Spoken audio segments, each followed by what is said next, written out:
This year's Poppy campaign is now underway, but the Royal Canadian Legion is having a hard time getting its annual message out, and it desperately needs volunteers. Tom Walsh has more. We are not getting as many volunteers as we used to in the past. The people just don't have the time. Jerry Vowles has worked for the Legion since the end of the Second World War, but every year at this time he has a problem. Older servicemen and women like himself, who used to hand out poppies, retire, and now they can't get younger volunteers to commit the time. People are getting older, and most of the people that are now coming into the Legions are younger. Consequently, they work all day.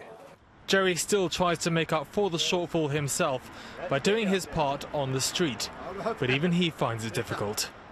I still have trouble going out, and I cannot stand for longer than maybe 20 minutes at a time.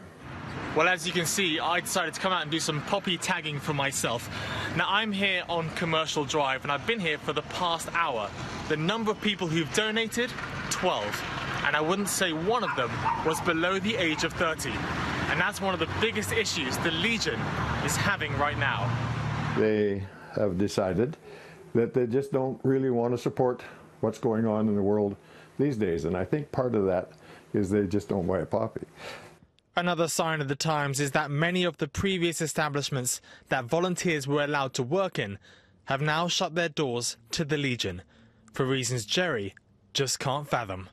Most of the places that we used to be able to go inside the building and sit down and tag, they won't let us back in the buildings anymore. I don't know why, but it's just been a shift in the overall philosophy of I don't know what. I guess it's what's happening in the world these days.